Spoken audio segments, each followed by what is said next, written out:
بسم اللہ الرحمن الرحیم۔ ناظرین السلام علیکم، میں ہوں آپ کا میزبان صابر شاکر، وفاقی دارالحکومت اسلام آباد سے کچھ تازہ ترین اطلاعات اور اہم خبریں، غور سے سننے والی خبریں ہیں، کافی خطرناک اور خوفناک خبریں ہیں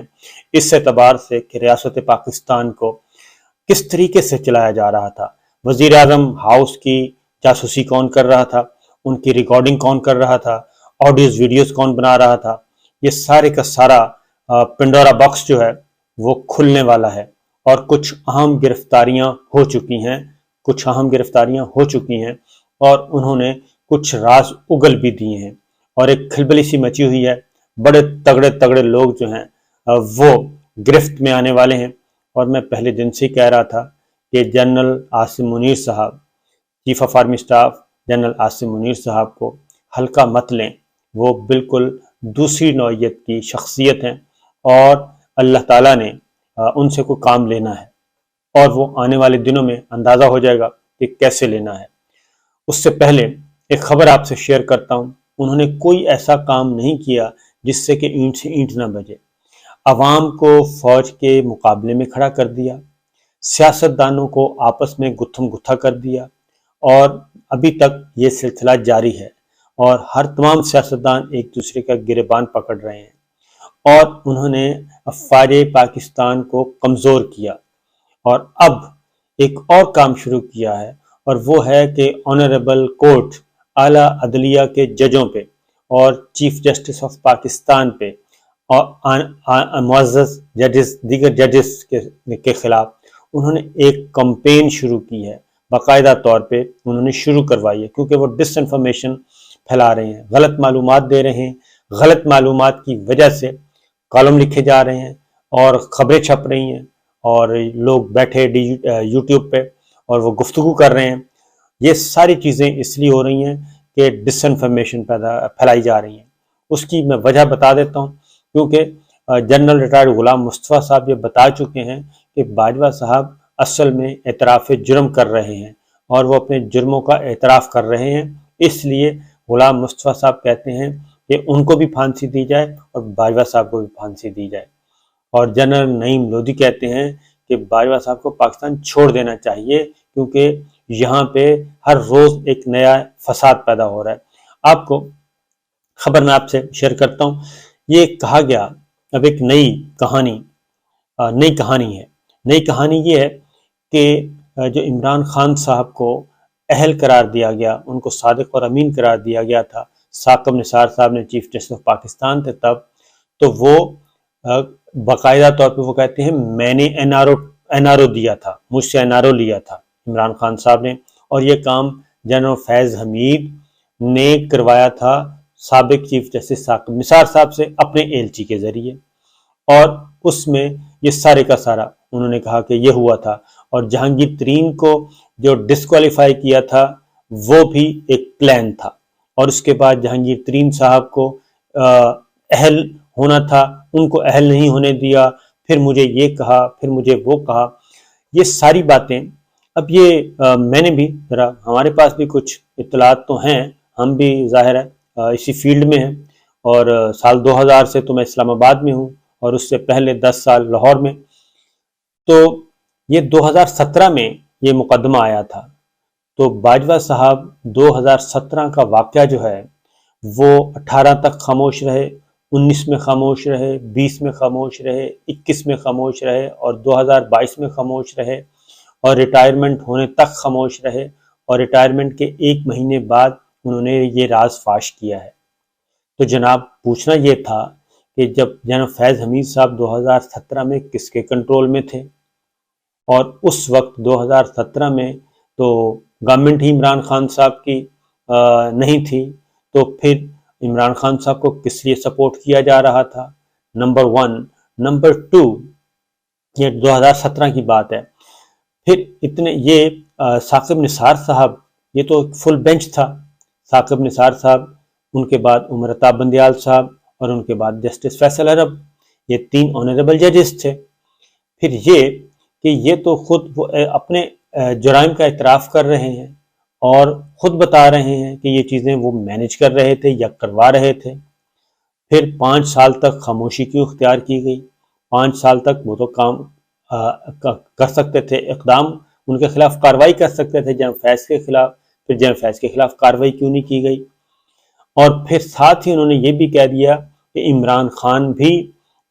خان کے ساتھ زرداری صاحب، عمران خان صاحب، یہ سب اکٹھے تھے، فیض حمید، یہ سب اکٹھے تھے، اور نواز شریف صاحب کو ایک سائڈ پہ کر دیا کہ نواز شریف صاحب کے خلاف یہ سب کچھ ہو رہا تھا۔ تو یہ ایک نیا فساد کھڑا کیا گیا ہے۔ اور اب ذرا آتے ہیں کہ آخر وجہ کیا بنی، یہ ثاقب نثار صاحب کے اچانک کیوں خلاف ہو گئے؟ Chief justice of Pakistan Umar Ata Bandial صاحب سے کیا مسئلہ ہے؟ کیونکہ یہ جو مقدمہ سنا، یہ چیف جسٹس، اس وقت کے چیف جسٹس میاں ثاقب نثار صاحب اور موجودہ چیف جسٹس عمر عطا بندیال صاحب اور جسٹس فیصل عرب صاحب تھے۔ جسٹس فیصل عرب ریٹائر ہو چکے، جسٹس میاں ثاقب نثار صاحب ریٹائر ہو چکے، اب بیٹھے تو ہیں جسٹس عمر عطا بندیال صاحب، تو اس کا مطلب ہے نشانہ وہ ہیں، اصل میں ان کی طرف یہ سارا گند اچھالنا ہے۔ اور ان سے کیا تکلیف ہوئی؟ ثاقب نثار صاحب سے کیا تکلیف ہوئی ہے؟ کیونکہ ثاقب نثار صاحب سے تو ٹائم لے کے ان کے گھر مل کے آئے ہیں، چائے پی کے آئے ہیں، بسکٹ کھا کے آئے ہیں، گپے شپے لگا کے آئے ہیں،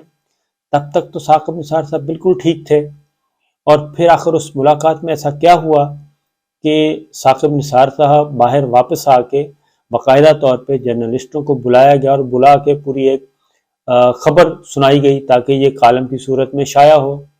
ظاہر ہے جرنلسٹ کے سامنے جو بات کریں گے اس نے تو رپورٹ کرنی ہے، تو یہ ایک کام کیا گیا۔ اس کے بعد نہ صرف یہیں تک معاملہ رکا کہ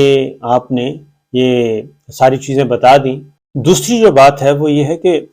پھر عمر عطا بندیال صاحب، کیونکہ اصل نشانہ موجودہ چیف جسٹس عمر عطا بندیال صاحب ہیں، تو عمر عطا بندیال صاحب سے اور موجودہ سپریم کورٹ سے کیا ایشو ہوا ہے؟ یہ ایک بنیادی سوال ہے۔ وہ سوال یہ ہے کہ وجہ یہ ہے کہ موجودہ چیف جسٹس عمر عطا بندیال صاحب اور موجودہ جو عدلیہ ہے ان سے ایک ڈیمانڈ توقع کی جا رہی تھی، انہوں نے اپنا کندھا استعمال نہیں کرنے دیا۔ 9 اپریل کو رجیم چینج ہو گیا تھا، اور اس کے بعد اب مریم بی بی کے ساتھ، نواز شریف صاحب کے ساتھ کیا ڈیل ہوئی ہے، کیا ڈیل نہیں ہوئی، یہ باجوہ صاحب جانتے ہیں یا مریم بی بی اور نواز شریف صاحب جانتے ہیں کہ ان کے آپس میں کیا طے ہوا تھا۔ اس کے بعد یہ طے کیا ہوا تھا، اس کے بعد جو ایک بات زور سے کہی جا رہی تھی، مسلسل کہی جا رہی تھی، مسلم لیگ نواز کے حلقے ڈیمانڈ کر رہے تھے کہ عمران خان صاحب کو ڈسکوالیفائی کروانا ہے۔ اب عمران خان صاحب کو یہ چٹکی بجا کے میں کہتا ہوں کہ یوں وہ کہتے تھے کہ یہ ڈسکوالیفائی ہو جائیں گے، وہ ڈسکوالیفائی نہیں ہو سکے، اور وہ اس لیے نہیں ہو سکے کہ کوئی سالڈ ریزن نہیں تھی۔ توشہ خانہ لایا گیا، توہین عدالت کا معاملہ لایا گیا، اور اس کے بعد توہین مذہب کا معاملہ لایا گیا، انسداد دہشت گردی کے معاملات لائے گئے، یہ مقدمات لائے گئے، اور اس میں اور فارن فنڈنگ والا معاملہ لایا گیا، الیکشن کمیشن آف پاکستان کو کہا گیا، لیکن کوئی بھی ایک کیس ایسا نہیں تھا جس میں ان کی ڈسکوالیفیکیشن بنتی تھی۔ لیکن کہا یہ جا رہا تھا کہ 29 نومبر سے پہلے عمران خان صاحب ڈسکوالیفائی ہو جائیں گے اور ان کو ڈسکوالیفائی کروا دیا جائے گا، یہ تھا۔ تو سپریم کورٹ آف پاکستان اور اعلیٰ عدلیہ نے اپنے کندھے نہیں دیے، اور پھر ایک اور کام کیا، یہ جو مسئلہ ہے ایک اور کام کیا کہ موجودہ چیف جسٹس عمر عطا بندیال صاحب نے، چیف جسٹس آف پاکستان نے، اور چیف جسٹس اسلام آباد ہائی کورٹ جسٹس اطہر من اللہ صاحب جو اب سپریم کورٹ کے جج ہیں، انہوں نے ایک سازش ناکام بنائی۔ وہ سازش یہ تھی کہ 9 اور 10 اپریل کی درمیانی شب ملک میں مارشل لا لگانا تھا، ہر صورت میں مارشل لا چاہیے تھا، اور وہ اس خبر کی بنیاد پہ مارشل لا لگنا تھا کہ جناب وزیر اعظم عمران خان صاحب نے سیک کر دیا ہے قمر جاوید باجوہ صاحب کو۔ یہ خبر چلوائی گئی اور بڑے زور شور سے خبر چلوائی گئی، پھر پریزنرز وین آئیں، اس کے بعد پھر فوجی ٹرک آئے، یہ سارا کچھ آیا، پھر اپلیکیشن آ گئی، تو مسئلہ صرف یہ تھا۔ پھر فوجی نقل و حرکت ہو گئی شروع، اور خبریں پھیلانا شروع ہو گئی، خبریں چلنا شروع ہو گئی، اور جو خبریں چلا رہا تھا وہ بھی ایک افسر تھا، وہ فیڈ کر رہا تھا، اور آج کل وہ ہو سکتا ہے مستقبل میں اس پہ مشکل وقت آ جائے۔ تو یہ ساری چیزیں ہو رہی تھیں۔ جب یہ سب چیزیں ہو رہی تھیں تو Supreme Court of Pakistan, chief justice of Pakistan Umar Ata Bandial صاحب نے اور دیگر آنریبل ججز نے رات 12 بجے عدالت کھول کے، اور چیف جسٹس اسلام آباد ہائی کورٹ جسٹس اطہر من اللہ صاحب نے رات 12 بجے عدالت کھول کے اس سازش کو ناکام بنایا اور ملک میں مارچ اللہ لگانے کا منصوبہ خاک میں ملایا۔ اس رات ہم بھی موجود تھے وزیر اعظم ہاؤس میں، اور ہم بھی جب ملاقات کر کے آئے تو پوچھا گیا، اس کے بعد پھر وہ جو آرڈر دیا تھا، اگلی بات جو ڈپٹی اسپیکر نے جب رولنگ دے دی تو اس وقت ایک آرڈر دیا تھا سپریم کورٹ نے، انٹرم آرڈر، اور جس میں پورا روڈ میپ دیا گیا تھا کہ آپ یہ کام کروائیں اور ووٹ آف نو کانفیڈنس کو ڈسپوز آف کروائیں۔ اس آرڈر میں ایک بات لکھی تھی سپریم کورٹ نے، اور وہ یہ تھا کہ پرائم منسٹر آف پاکستان اور پریزیڈنٹ آف پاکستان کوئی بھی غیر معمولی حکم صادر نہیں کریں گے، اور ان کے تمام احکامات اس سپریم کورٹ کے فیصلے کے حتمی فیصلے تک مشروط ہوں گے، یعنی سپریم کورٹ آف پاکستان اس کو دیکھے گی۔ وہ اسی لیے تھے کہ بیک گراؤنڈ میں یہ چیزیں چل رہی تھیں، اور ہم جب وزیر اعظم ہاؤس میں بیٹھے تھے اور ہم جب ملاقات کر کے آئے تو ہم بیٹھ کے ملٹری آفیشلز جو اے ڈی سی ہیں ان کے کمرے میں بیٹھے، تو وہاں پہ انٹیلیجنس کے دوست بھی بیٹھے تھے، تو انہوں نے، میں تھا، مرحوم ارشد شریف، شہید ارشد شریف تھے، خاور گھمن صاحب تھے، ڈاکٹر موعید تھے، تو وہ بار بار ہم سے پوچھ رہے تھے کہ پرائم منسٹر نے سیک تو نہیں کر دیا آرمی چیف کو؟ ہم نے کہا وہاں پہ تو کوئی ایسی بات نہیں، اور ہم نے پوچھا بھی تھا، انہوں نے کہا میں نے تو سائفر کو ڈی کلاسیفائی کرنے کے لیے لایا ہوں،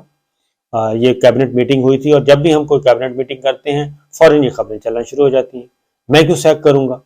ایسا نہ کوئی ارادہ ہے، نہ ہم نے ایسا کوئی فیصلہ کیا۔ ہم نے ان کو بتایا کہ اندر تو یہ بات ہوئی ہے، تو وہ کہتے ہیں نہیں پلیز آپ بتا دیں، کچھ ہے تو بتا دیں، کیونکہ ہماری نوکری کا سوال ہے، پنڈی بار بار پوچھ رہا ہے۔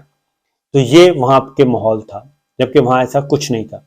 تو عمر عطا بندیال صاحب نے پھر ایک سپریم کورٹ آف پاکستان نے ایک اور کام بھی کیا، یہ جو صدارتی ریفرنس آیا تھا، یہ جو لوٹا کریسی بند کی ہے، یہ جو فلور کراسنگ، لوٹوں کی خرید و فروخت بند کر دی ہے، اس پہ بڑا مسئلہ بنا ہوا تھا۔ وہ ایک بہت بڑا مسئلہ تھا، کیونکہ انہوں نے ایک بڑا فیصلہ دیا، اور جو فلور کراس کرتے ہیں، جو لوٹے ہوتے ہیں، ان کے ووٹ کاسٹ نہیں ہوں گے، ان کے ووٹ شمار ہی نہیں ہوں گے، وہ ووٹ کاسٹ کریں شمار نہیں ہوں گے، جس کی بیس پہ پنجاب گورنمنٹ واپس ہوئی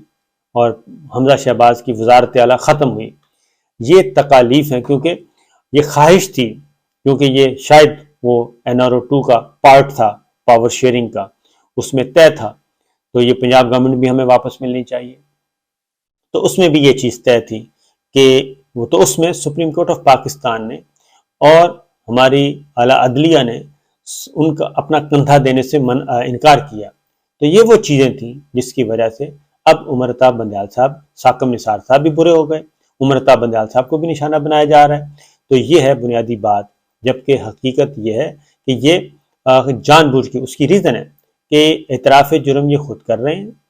اپنے ساری چیزوں کو خود کر رہے ہیں، اور اتنا عرصہ خاموش رہنے کے بعد آج یہ بول رہے ہیں اور آج یہ کالم لکھوا رہے ہیں۔ تو یہ از خود ایک بہت بڑا، کیونکہ جب تک یہ چیزوں کو کنٹرول نہیں کیا جائے گا تب تک یہ سلسلہ چلتا رہے گا، اور یہ اس پہ گرفت آئے گی۔ اب آتے ہیں دوسری جانب، جو گرفتاری ہوئی ہے، گرفتاری بھی ہو گئی ہے، اور اس ملٹری افسر نے بہت کچھ بتا بھی دیا ہے کہ یہ مبینہ طور پہ جو اطلاعات آ رہی ہیں، رانا ثناء اللہ صاحب اس کی تصدیق کر چکے ہیں، وزیر اعظم ہاؤس کی جو ریکارڈنگ ہو رہی تھی ان کی بگنگ ہو رہی تھی، اور سابق وزیر اعظم عمران خان صاحب کی بھی، اور موجودہ وزیر اعظم شہباز شریف صاحب کی بھی۔ وہ افسر کس سے جڑا ہوا تھا؟ کیونکہ ان افسر کا نام اسی نیٹ ورک سے بتایا جا رہا ہے، اور یہ چیزیں آنے والے دنوں میں ہونے والی ہیں، اور army chief general Asim Munir صاحب نے انکوائری آرڈر کر دی ہے ہماری اطلاع کے مطابق مبینہ طور پہ، اور اگر کوئی ادروائز کوئی اطلاع ہے تو ہم حاضر ہیں، جو بھی ہوگی ہم آپ کو بتا دیں گے۔ لیکن ایک بہت بڑا سکیم جو ہے وہ سامنے آنے والا ہے، لیکن باجوہ صاحب یہ سارا کچھ اس لیے کر رہے ہیں، باقیوں کو لپیٹ کے، جوڈیشری کو بھی بدنام کر رہے ہیں، ججز کو بھی بدنام کر رہے ہیں، پولیٹیشنز کو بھی بدنام کر رہے ہیں، سب کچھ ہو رہا ہے صرف اور صرف اپنے آپ کو بچانے کے لیے، اور باقیوں لوگوں کو بھی ساتھ ملا رہے ہیں۔ اجازت دیجیے، اللہ حافظ۔